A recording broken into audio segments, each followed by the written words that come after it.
लो भाई, कर लो फोटो।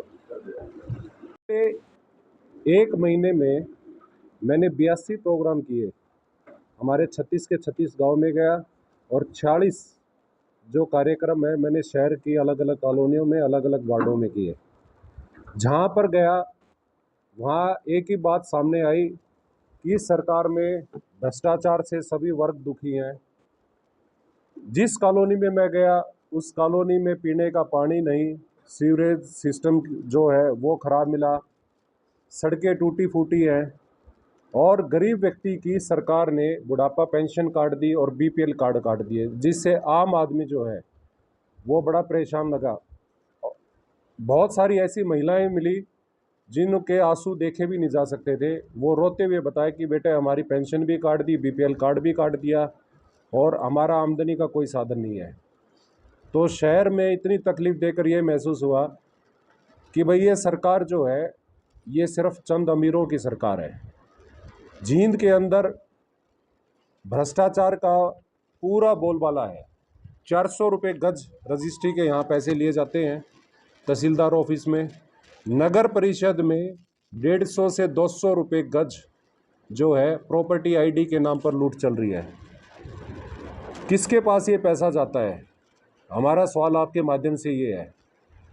यहाँ अटल पार्क में 1 महीना भी नहीं हुआ है, यहाँ के विधायक ने पूरे गाजे बाजे के साथ उद्घाटन किया। अगले दिन आपके माध्यम से अखबारों में छपा कि भाई 1 दिन में झूला टूट गया। हमारा सवाल उनसे ये है कि भाई ऐसे कौन से झूले आप लगाते हो जो 1 दिन में टूट जाए? और आज जो मैंने अभी आपको फोटो दिखाया है वो उसी पार्क का है जिसमें सीवरेज के ढक्कन टूट गए 1 महीने के अंदर। इतने व्यापक स्तर पर भ्रष्टाचार हुआ है। सफीदो रोड है, सफीदो रोड पे इन्होंने डिवाइडर लगाए जी, सारे सीमेंटी डिवाइडर थे, आज वो कहीं दिखाई नहीं देती। जो टाइलें लगाई और फिर उनको काट के इन्होंने दोबारा तारकोल का जो रोड बनाया, वो टाइलें कहाँ पर ये लेके गए किसी को नहीं पता है। जब इनके माध्यम से हम सवाल पूछते हैं तो ये किसी का कोई जवाब नहीं देते। डॉक्टरों की यहाँ कमी है। हर व्यक्ति ने, मैं चाहे गांव में गए शहर में गए, सबसे बड़ी परेशानी ये है कि यदि अचानक कोई परिवार में कोई बीमार हो जाता है तो इलाज के लिए जींद के अंदर डॉक्टर नहीं है, सबको प्राइवेट में जाना पड़ता है। आज भी हमारे 15 साल के यहाँ से विधायक हैं लेकिन डॉक्टर की कमी आज तक वो लोग पूरा नहीं कर पाए हैं।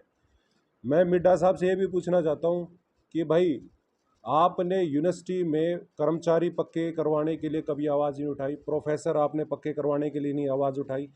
जो चौधरी भूपेंद्र सिंह हुड्डा जी ने स्टेडियम जींद के अंदर बनवाया था उसमें कोचे आज तक नहीं लगे हैं। ट्रैक जो है सिंथेटिक बनवाना था वो आज तक नहीं हुआ है। मेडिकल कॉलेज जो है पिछले 8 साल से लोग कह रहे हैं कि कंप्लीट हो जाएगा, वो कब कंप्लीट होकर कब जो जींद के लोगों को उसमें इलाज संभव हो पाएगा? क्योंकि उसमें भी बड़ा मुद्दा ये है कि जो पीने का पानी है उसका अभी तक कोई समाधान नहीं निकला है कि इतने बड़े मेडिकल कॉलेज में पीने का पानी कहाँ से मुहैया कराया जाएगा, इस बात पे आज तक किसी का ध्यान ही नहीं गया। ऐसे ही बस स्टैंड में हुआ था कि बस स्टैंड को बने हुए काफ़ी दिन हो गए थे, 1200 फुट पर जाकर पीने का पानी निकाला गया। तो सरकार की कोई व्यवस्था नहीं है, सारा लूटपाट का और भ्रष्टाचार का अड्डा बना हुआ है।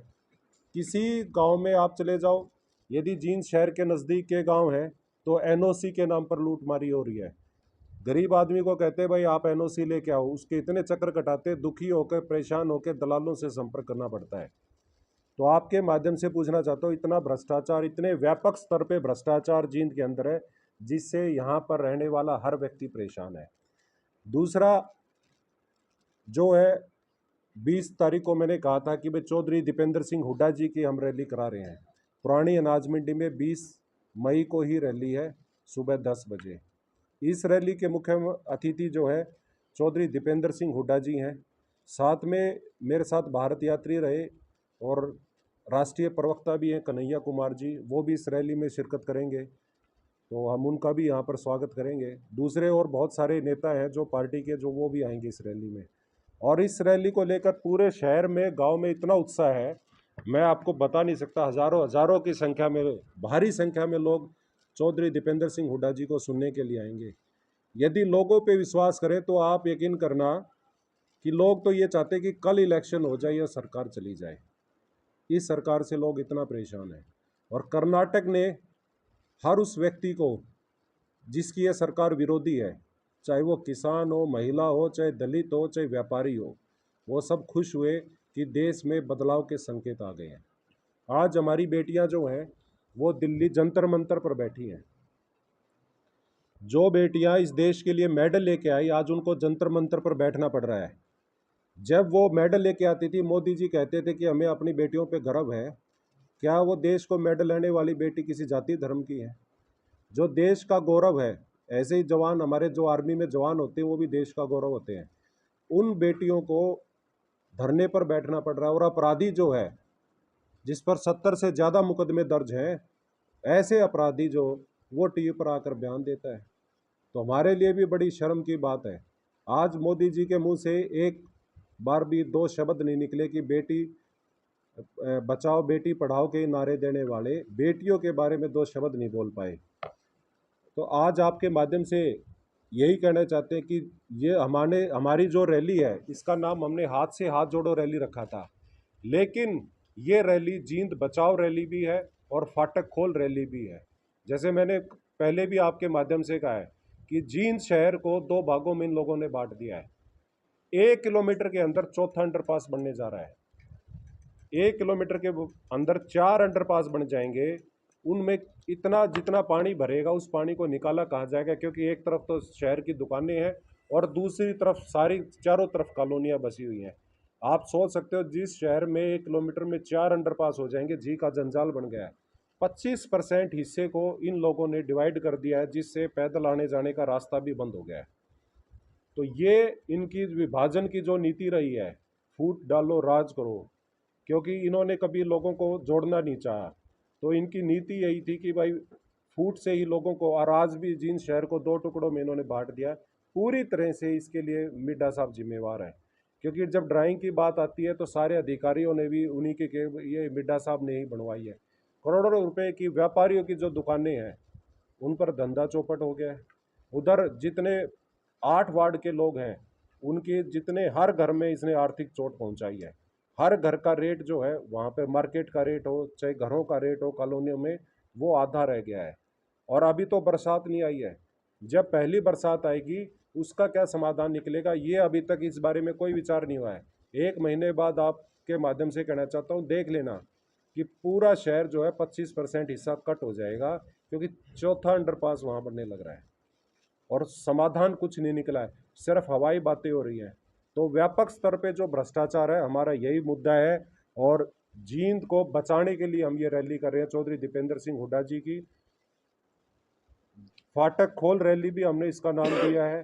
कि लोगों को इतना परेशान किया जा रहा है कि कोई इसमें आवाज़ ही ना उठाए। लोग इतने परेशान हुए, अपने कामों में उलझा रखे। और एक बड़ी समस्या हमने पिछले 82 जो कार्यक्रम किए इस रैली को लेकर, उसमें देखने को मिली कि ये फैमिली आईडी के नाम पर लोगों को इतना परेशान किया जा रहा है। मैं डालेवाड़ा गांव में था, एक व्यक्ति बुढ़ापा पेंशन बनवाने के लिए परेशान था, उसका नाम बलजीत था। वो बोला जी मैं 3 महीने से मेरे आधार कार्ड में और जो है दूसरे आईडी में ई और आई का अंतर है। बोला 3 महीने मेरी जूती टूट गई, लेकिन ई और आई मेरे से ठीक नहीं हुआ। तो ये लोगों को परेशान करने का ज़रिया है। तो ये सारी बातें लेकर आज ये प्रेस कॉन्फ्रेंस की थी कि परसों आप सब भी हमारी तरफ से, कांग्रेस पार्टी की तरफ से, और हमारे जो मुख्य अतिथि हैं चौधरी दीपेंद्र सिंह हुड्डा जी, उनकी तरफ से भी आप सबका निमंत्रण है। एक करने की बात जहाँ तक है, अब ये जो अंडरपास बन गया, ये तो बंद नहीं होना, कोई नया सोल्यूशन इस पर निकलना चाहिए। मेरा कहने की बात ये है। लेकिन जहाँ पर ये अंडरपास निकल रहे हैं, सिर्फ देवीलाल चौक पर तो एक समाधान है कि जो फाटक बनी है उसका ही कोई छोटा सीधा रास्ता बन जाए तो है, बाकियों के पास तो जगह भी नहीं है। आप जो भिवानी रोड पर जो अंडरपास अब बनने लग रहा है, वहाँ तो कोई रास्ता ही नहीं है, कोई सोल्यूशन नहीं रहेगा। क्योंकि जब अंडरपास निकल जाएगा, दोनों तरफ सड़क के सिर्फ 6-6 फुट जगह बची है। ऐसे ही जो डालेवाड़ा होटल से जो रोड जाती है रजभाई के ऊपर से, वहाँ भी कोई सोल्यूशन नहीं है। जो चौथा इसी पे आगे जाके जो रजभाई से भिवानी रोड पर टच करेगा, उस पर एक और अंडरपास बनने लग रहा है, तो वहाँ भी कोई समाधान नहीं है। या तो ये समाधान काम रुकवा के दोबारा से इनकी ड्राइंग बनाई जाए, या तो कम से कम फ्लाईओवर ही बना दें ताकि नीचे तो स्मूथली जो दुकानदार है वो परेशान ना हो, कॉलोनी वासी परेशान ना हो। बात है ये सरकारों की बात नहीं है, लोग इतने परेशान हो जाएंगे। अभी तो इलेक्शन में तो 1.5 साल है, 1.5 साल तक लोग क्या करेंगे? और कोई फ्लाईओवर और जो अंडरपास है वो एक दिन में तो बनते नहीं। तो मैं तो इनके माध्यम से कहना चाहता हूँ कि सोल्यूशन लेके आए और भ्रष्टाचार बंद करें ताकि जींद में लोगों को जो परेशानी हो रही वो ना हो। तहसीलदार ऑफिस में आप पूछ लीजिए, आप अपना सर्वे कर लीजिए, यदि जींद शहर में कोई आदमी ये कह दे हमें कि उसने रजिस्ट्री कराई है और बिना पैसे दिए कराई है, तो हम इसके लिए माफ़ी मांगेंगे। आप शहर में किसी तरह से आप आते हो, लोग एक बार टीवी कैमरा घुमा के पूछ लीजिए किसी से भी। बहुत सारे पत्रकार साथी मेरे इन दौरों के दौरान भी आए, जब लोगों से पूछ रहे सब ने कहा कि इतना भ्रष्टाचार है कि ऐसे दलाल बैठा रखे हैं कि जाते ही लोगों की जेब काटना शुरू कर देते हैं। ये रवायत तो बहुत पुरानी। मैं दूसरी मेरा गाँव का स्वदेश पे बात कह रहे हो, लोग इतने परेशान कर रखे हैं, किसी का नाम लेके हम नहीं कह सकते क्योंकि लोग भी परेशान है, सरकार से बहुत सारे ऐसे हैं, लेकिन हम कह सकते हैं ये बात। आप जाओ कमेटी में, यदि कोई आदमी ये कह दे भाई कमेटी में जाते ही आपकी एप्लीकेशन पे काम हो जाता है तो हम अपने शब्द वापस लेंगे। आप जाके तहसीलदार ऑफिस में जाके देखो कि 400 गज रुपए की रजिस्ट्री के पैसे नहीं ले जा रहे हो। टाउन कंट्री प्लानिंग डिपार्टमेंट है, एनओसी के नाम पे उससे एनओसी लेनी पड़ती है। आप जाके किसी भी गांव में जो एनओसी के अंडर उसमें आते हैं, दायरे में आते हैं, कंट्रोल एरिया के दायरे में आते हैं, उन गांव में जाके पूछ लीजिए। तो विधायक से तो दुखी हैं ही और सरकार से भी उससे ज़्यादा दुखी हैं, लेकिन विधायक से सवाल हमारा ये है कि 15 साल से आप यहाँ विधायक हो, आप मूलभूत सुविधाओं के लिए लोग तरस रहे हैं। किसी कॉलोनी में आप चले जाओ, पीने के पानी में सीवरेज का पानी मिला आता है। भूपेंद्र सिंह हुड्डा जी ने चौधरी रणबीर सिंह यूनिवर्सिटी बनवाई, आज उस यूनिवर्सिटी में 8 साल के बाद भी प्रोफेसर परमानेंट नहीं किए, जबकि 90% बच्चे जो हैं जींद डिस्ट्रिक्ट के उसमें पढ़ते हैं, कर्मचारी पक्के नहीं किए। लड़कियों के लिए कॉलेज चौधरी भूपेंद्र सिंह हुड्डा जी ने बनवाया। सिंगरा साहब, मैं पानी की बता रहा हूँ, उन सेक्टरों में नहरी पानी की व्यवस्था चौधरी भूपेंद्र सिंह हुड्डा जी ने की। खेल का स्टेडियम मिलता है, आपको लगता है कि उसमें पूरा पानी आपको नहर का मिलता है? नहीं 60% ट्यूबवेल का नहीं, नहर का पानी की व्यवस्था की है जिस कॉलोनियों में नहीं। मैं तो यही सवाल कर रहा हूँ कि भाई हमने शुरुआत की, अब मिड्डा साहब कह रहे हैं कि 400 करोड़ रुपए का वो प्रोजेक्ट लेके आए। एक प्रोजेक्ट बरसात का वो भी लेके आए थे रोहतक रोड पे, जब वो सड़क को खोदी गई, जब वो बैठी सड़क उसको खोदा गया तो पाइप भी नहीं मिले। उसमें तो मिड एजुकेट है, मैंने 2009 से पहले तो कांग्रेस के एमएलए यहाँ थे। टूट जाएगा ये। मैं तो ये कहता हूँ कि चांस की बात है, कुछ गलतियाँ हमारे से भी हुई होगी, सरकार जब हमारी 14 में गई है, लेकिन आवाज़ उठाने की बात है। मैं तो आपके माध्यम से कहता हूँ, अब तो इनकी सरकार है, बीजेपी का एमएलए यहाँ पर है, भाई आप क्या डॉक्टर नहीं ला सकते? डॉक्टर तो आप ट्रांसफ़र करा के लाने हैं, कोई नई अपॉइंटमेंट नहीं करनी, आपको दूसरे डिस्ट्रिक्टों से यहाँ पे लाने हैं। आज 56 में से 16 डॉक्टर यहाँ काम करते हैं, एमआरआई यहाँ पे बाहर करानी पड़ती है। मैं तो आपके माध्यम से पूछना चाहता हूँ कि लोगों को इतनी मूलभूत सुविधाएं भी नहीं मिलेंगी।